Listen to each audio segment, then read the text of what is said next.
जैसे जैसे 23 नवंबर की तारीख करीब आ रही है, सबके जहन में यही सवाल है कि महाराष्ट्र विधानसभा के चुनाव कौन जीतेगा, झारखंड विधानसभा के चुनाव कौन जीतेगा। क्या भारतीय जनता पार्टी की नफरत और पैसे की ताकत उसे जिता पाएगी? क्या प्रधानमंत्री नरेंद्र मोदी के परम मित्रों से जो उन्हें अथाह पैसा मिल रहा है इन चुनावों में, क्या उन्हें महाराष्ट्र में जीत दिलवा पाएगा? कायदे से दोस्तों, महाराष्ट्र को लेकर सस्पेंस नहीं होना चाहिए था, क्योंकि हम यह नहीं भूल सकते कि लोकसभा चुनावों में किस तरह से अघाड़ी ने भाजपा गठबंधन को पटखनी दी थी। कायदे से अघाड़ी को यह चुनाव बहुत आसानी से जीत जाना चाहिए था, मगर आप जानते हैं उद्धव सेना, कांग्रेस और शरद पवार फैक्शंस में इस कदर अंतर विरोध है और कई मामलों में वो लोग एक दूसरे के खिलाफ लड़ाई लड़ रहे हैं, जिसकी वजह से यह चुनाव अब बहुत मुश्किल हो गया है।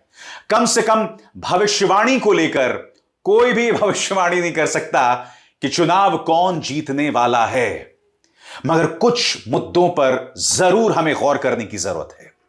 आज मैं आपके सामने दो वीडियो से शुरुआत करना चाहूंगा दोस्तों।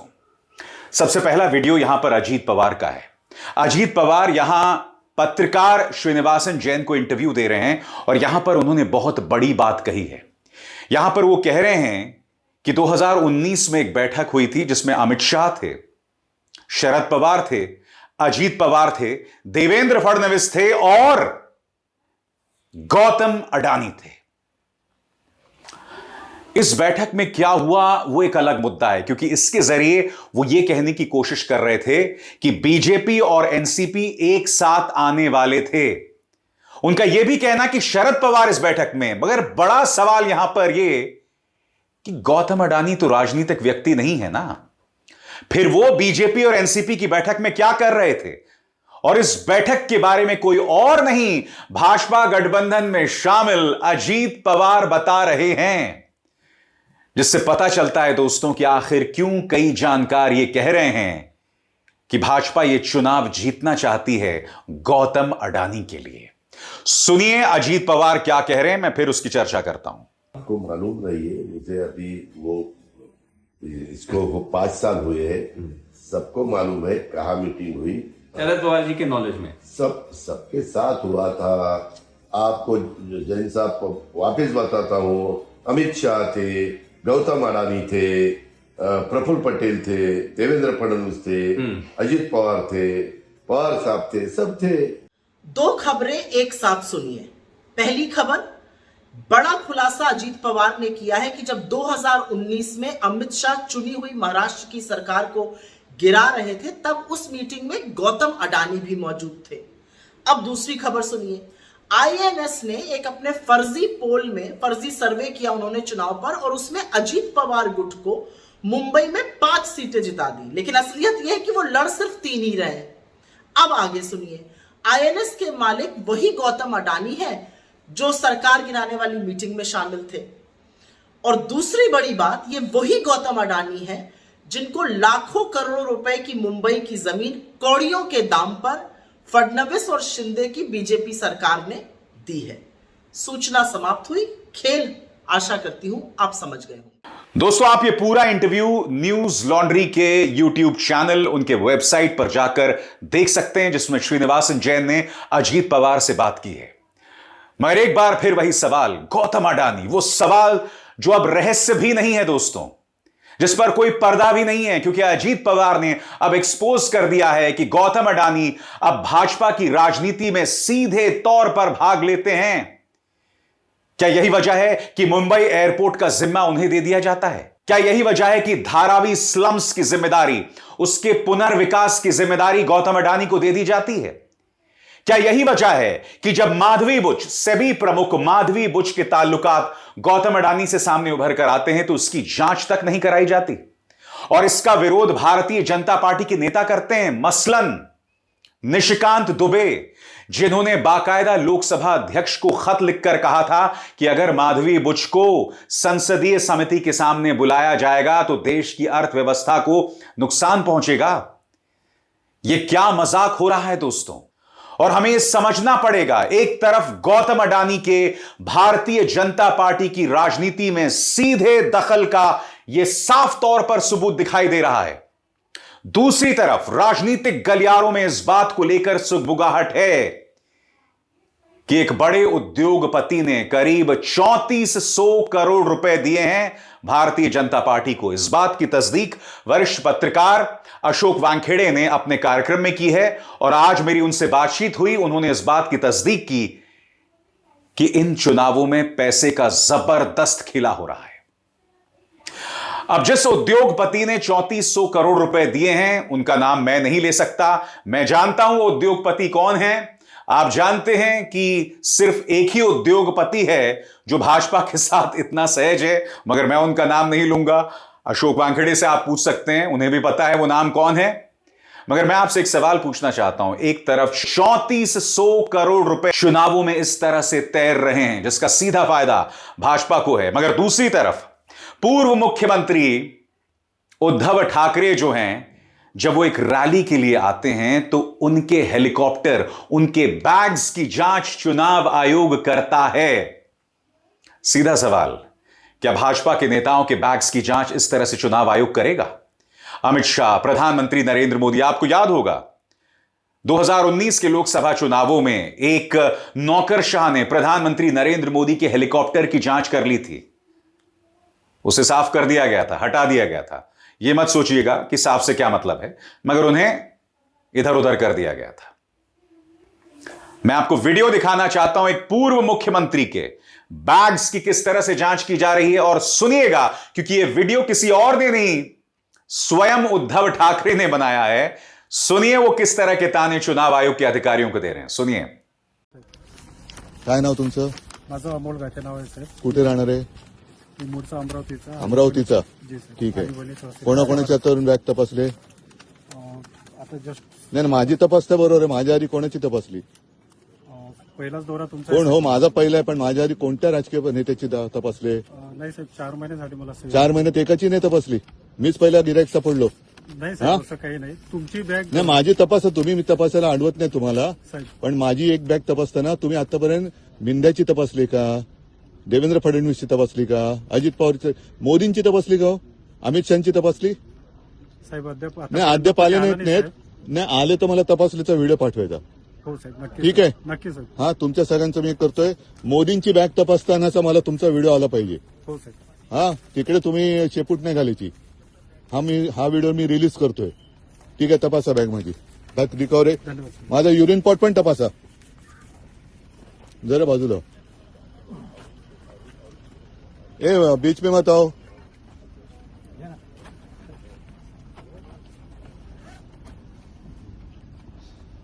जरा बाजू.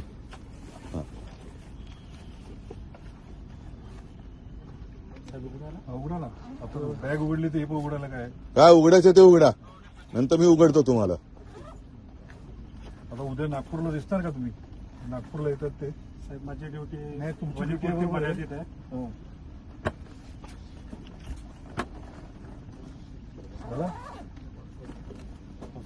खालून पण बघा. ते कुठल्या नोकरी देत, धन्यवाद साहेब. कुठल्या शासकीय नोकरी देत बघून घ्या. हा ते पण उघडा उघडा उघडा उघडा.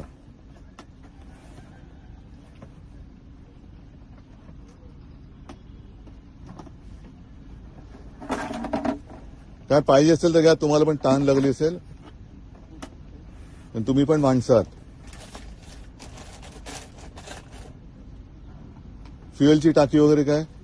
नाही साहेब, धन्यवाद साहेब. ठीक आहे. मला मोदी आणि अमित शहाचा बॅग तपासण्याचा व्हिडिओ पाहिजे एक तरी. हो साहेब, नक्की साहेब. हा. तुझं काय रे कॅमेरा दादा? तुझं नाव काय? नाव काय सांग ना. माझं नाव उद्धव ठाकरे. तुझं नाव काय? हा विजय पटले. कुठे राहता? एमपी. गुजरातचे नाहीत ना? हा चला, म्हणजे महाराष्ट्रात तपासायला पण बाहेरच्या राज्यातली माणसं आहेत. धन्यवाद. उद्धव ठाकरे की जिस तरह से तलाशी ली गई है, उनके बेटे आदित्य ठाकरे ने इस पर करारा प्रहार किया है। उनका अंग्रेजी में दिया गया बयान आपके स्क्रीन पर, जिसका हिंदी अनुवाद कुछ इस तरह से है। उन्होंने चुनाव आयोग को एंटायरली कॉम्प्रोमाइज कमीशन बताया है, यानी कि पूरी तरह से भारतीय जनता पार्टी के सामने नतमस्तक चुनाव आयोग। आदित्य ठाकरे कहते हैं कि चुनाव आयोग बेशर्मी से कोशिश कर रही है उद्धव ठाकरे की सभाओं में देरी हो, उनकी तलाशी लेकर। सवाल ये, क्या इस तरह से प्रधानमंत्री या फिर बीजेपी के मंत्रियों की तलाशी ली जाती है? चुनाव आयोग पूरी तरह से और उसका काम शर्मनाक साबित हो रहा है। तो ये सवाल तो बहुत अहम हो जाता है ना दोस्तों। एक तरफ 3400 करोड़ रुपए तैर रहे हैं, ये 3400 करोड़ किसको फायदा पहुंचा रहे हैं हम सब जानते हैं। श्रीनिवासन जैन के इंटरव्यू में यह साफ तौर पर उभर कर आ रहा है कि किस तरह से गौतम अडानी भाजपा और एनसीपी की बैठक में मौजूद थे और दूसरी तरफ एक पूर्व मुख्यमंत्री को आप रोक रहे हैं, उसके बैग की जांच कर रहे हैं। मैं स्पष्ट कर दूं बात, उनके बैग की जांच होनी चाहिए मगर दोहरे मापदंड नहीं हो सकते हैं। यह बतलाता है कि भारतीय जनता पार्टी की सोच कितनी छोटी है कि आपको उद्धव ठाकरे पर निशाना साधना है तो आप यह सब कर रहे हैं। आप क्या सोच रहे थे कि क्या उद्धव ठाकरे अपने बैग में पैसा लेकर चलेंगे और इसकी जांच नहीं होगी? वाकई दोस्तों, यह वीडियो अपने आप में बहुत कुछ कहता है। एक तरफ पैसे का खुला खेल, एक तरफ नफरत का प्रचार प्रसार किया जा रहा है और दूसरी तरफ एक तो पहले से ही विपक्षी गठबंधन में कई अंतर्विरोध हैं। हालांकि मैं स्पष्ट कर दूं, अंतर्विरोध या सिर्फ उटव्वल बीजेपी गठबंधन में उससे कहीं ज्यादा है।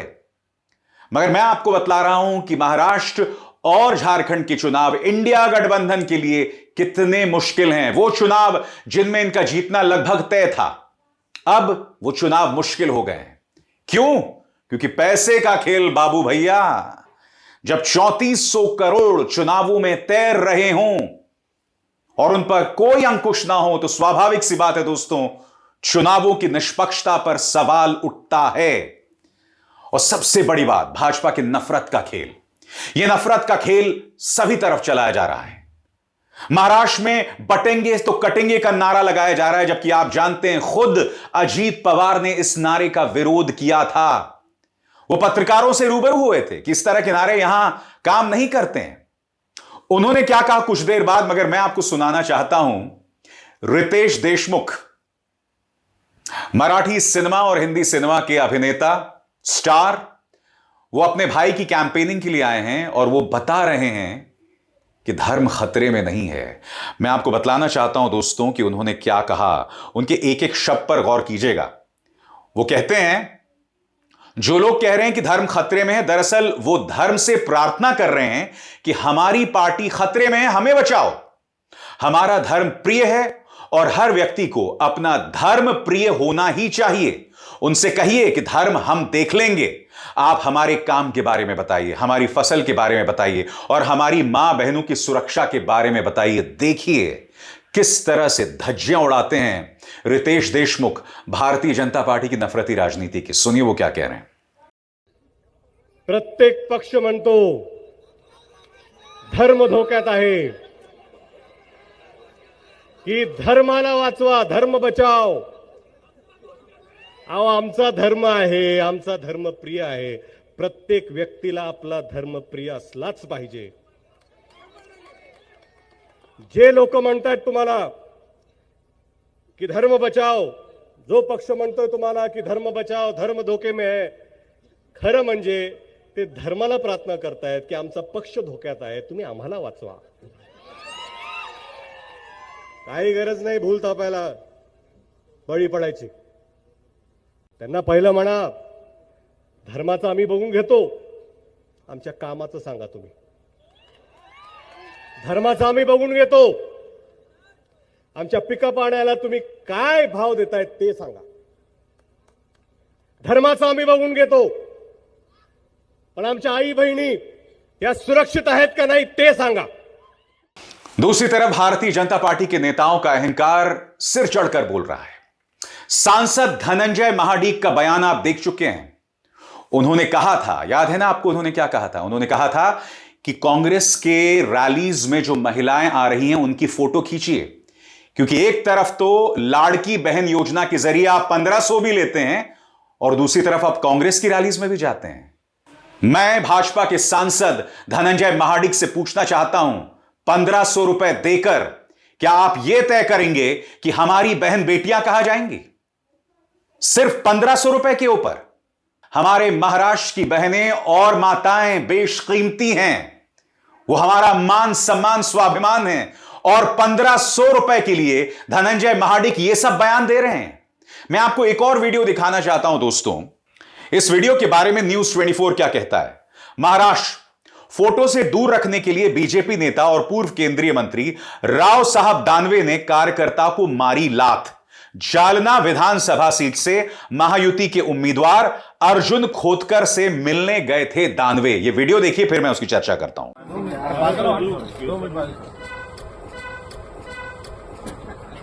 तो एक तरफ धनंजय महाडिक ये कहते हैं कि जिन औरतों को हमने 1500 रुपए दे दिए वो कांग्रेस की रैलीज में कैसे जा सकते हैं, और दूसरी तरफ फोटो खींचने के लिए इस तरह से लात मारना। जिस व्यक्ति को लात मारी गई है उनका नाम है शेख अहमद। उनका बयान भी सामने आ गया है। वो कहते हैं, शेख अहमद ने वीडियो जारी कर कहा है जो बातें फैलाई जा रही हैं उसमें कुछ भी सत्य नहीं है। विरोधी पार्टी ये झूठ फैला रही है। दानवे साहब और मेरी पिछले 30 सालों से दोस्ती है। वो जैसे ही एयरपोर्ट से उतरते हैं मुझे फोन करते हैं कि कहां है, घर आजा, साथ खाना खाते हैं। मेरे और उनके संबंध अलग तरह के हैं। मैं समझना चाहता हूं ये कैसे संबंध है जहां आप इस तरह से एक व्यक्ति को लात मार देते हैं। यानी कि साफ तौर पर हर तरफ अहंकार दिखाई दे रहा है। अहंकार, नफरत, भ्रमित करना। मैं आपको बतलाना चाहता हूं दोस्तों, किस तरह से प्रधानमंत्री ने कहा था कि तुम्हारी बेटियों को घुसपैठियों को दे देंगे। इंडियन एक्सप्रेस ने बाकायदा इस पर पड़ताल की है, और इस पड़ताल में वहां के स्थानीय आदिवासी, उनके नेता, उनके एक्टिविस्ट ये कह रहे हैं कि आज की तारीख में जो चंपई सोरेन एक लंबे अरसे से हेमंत सोरेन के साथ थे, क्या उन्हें 40 सालों में दिखाई नहीं दिया कि आदिवासी महिलाओं की क्या हालत थी? अब जाकर ये लोग घुसपैठ की बात कर रहे हैं, ये तमाम चीजों की बात कर रहे हैं। इस मुद्दे पर हेमंत सोरेन ने एक करारा प्रहार किया है। दोस्तों, मैं जो आपको बतला रहा हूं ना, उस पर गौर कीजिएगा। अगर भाजपा की नफरत से लड़ाई करना है तो विपक्ष की सोच को पैना करना पड़ेगा, अपनी सोच को पैना पड़ेगा, और क्रिएटिव अंदाज में, रचनात्मक अंदाज में आपको भाजपा की नफरत का जवाब देना पड़ेगा। इंडियन एक्सप्रेस की वो जो रिपोर्ट आई है, जो पूरी तरह से प्रधानमंत्री के दावे को एक्सपोज करती है कि आपकी बेटियों को घुसपैठियों को दे देंगे, उसके बारे में हेमंत सोरेन का क्या कहना है आपकी स्क्रीन पर। आखिर कितना और कितनी बार वही घिसी पिटी कहानी, ये खतरे में है, वो खतरे में है, भैंस ले लेगा, कुत्ता बिल्ली ले लेगा, आम ले लेगा, अंगूर ले लेगा, बांग्लादेशी ले लेगा, नेपाली ले लेगा। मतलब 11 साल सत्ता में रहने के बाद भी, विश्व विजेता दल होने के बाद भी धर्म के नाम पर समाज को तोड़कर वोट मांगना पड़ रहा है। मतलब बेशर्मी की हद है। डराकर वोट कमजोर लेते हैं जिन्हें अपने कार्यों पर भरोसा नहीं होता। मैं आपको एक वीडियो दिखाना चाहता हूं। यह वीडियो है कांग्रेस के सांसद इमरान प्रतापगढ़ी का।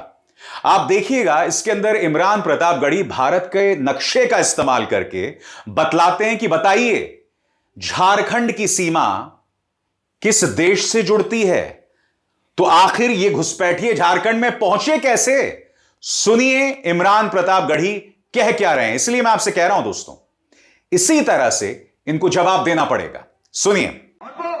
असम से एक मुख्यमंत्री महोदय आए हैं, बता रहे हैं घुसपैठ घुसपैठ घुसपैठ। मेरे हाथ में, मैं आजकल झारखंड में नक्शा लेके घूम रहा हूं, और यहां मीडिया के भी साथी मौजूद हैं। ये मेरे हाथ में नक्शा है भारत का। मैं चैलेंज करता हूं हेमंत विश्व शर्मा को और अमित शाह जी को कि आए भारत का नक्शा देख लें, और इस नक्शे में झारखंड देख लें, और बताएं कि ये जो झारखंड की सीमा है वो किस देश से जाके लगती है, और इसमें घुसपैठ कैसे हो सकती है।